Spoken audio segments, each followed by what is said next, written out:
নমস্কার বন্ধুরা, আমি আজ তৈরি করেছি সম্পূর্ণ নিরামিষ একটা পনিরের রেসিপি। তার জন্য আমি এখানে 400 গ্রাম পনির নিয়েছি।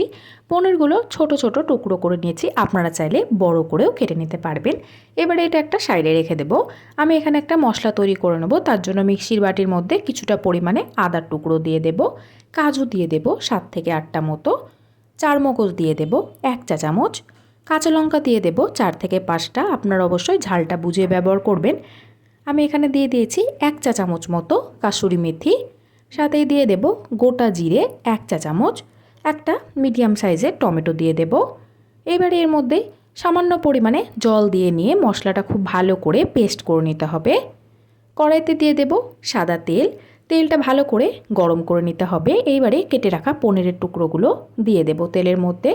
সমস্তটা একেবারে দেব না, যেহেতু পনিরটা অনেকটাই আছে, তার জন্য দুইবারে ভেজে নিতে হবে। এপিট ওপিট উল্টে হালকা লালচে করে ভেজে নেব, খুব বেশি কড়া লাল করে ভাজার প্রয়োজন নেই। পনিরগুলো ভেজে নেওয়া হয়ে গিয়েছে, তেল ঝরিয়ে নিয়ে তুলে নিতে হবে।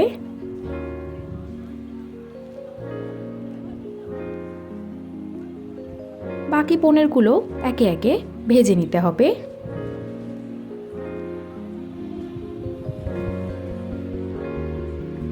সমস্ত পনিরগুলো ভেজে নেওয়া হয়ে গেছে। এবার একটা পাত্রের মধ্যে আমি দিয়ে দেব গরম জল, তার মধ্যে দিয়ে দেব সামান্য পরিমাণে লবণ।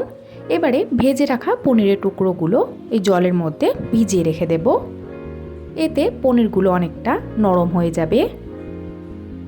10 মিনিট মতো আমি এইভাবেই ভিজিয়ে নিয়ে রেখে দেব। পনির ভেজে নেওয়া তেলের মধ্যে যে মশলাটা আমি তৈরি করে রেখেছিলাম সেইটা দিয়ে দেব। গ্যাসের ফ্লেমটা মিডিয়াম ফ্লেমে রেখে দিয়ে মশলাটা খুব ভালো করে কষিয়ে নিতে হবে। হাই ফ্লেমে দিয়ে করবেন না, নইলে তলটা লেগে যেতে পারে।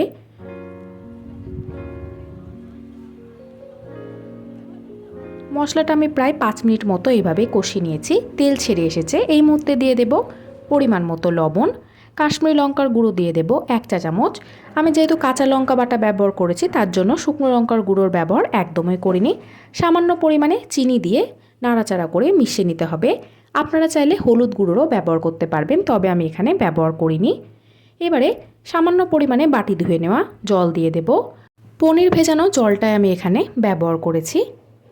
এবারে ভালো করে নাড়াচাড়া করে মিশিয়ে নেওয়ার পরে ভেজে রাখা পনিরগুলো দিয়ে দিতে হবে।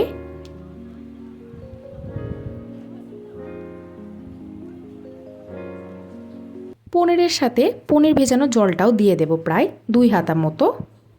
আপনারা যেমন গ্রেভি রাখতে পছন্দ করবেন সেই হিসাবেই জলের ব্যবহার করবেন। নাড়াচাড়া করে ভালোভাবে মিশিয়ে নিতে হবে।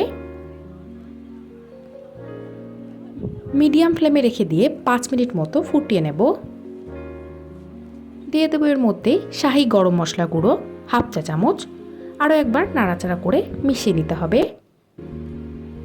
নিরামিষ পনিরের রেসিপিটি একদম তৈরি। আপনারাও চাইলে রুটি পরোটার সাথে খাওয়ার জন্য এইভাবে পনিরের রেসিপি তৈরি করে ফেলতে পারবেন।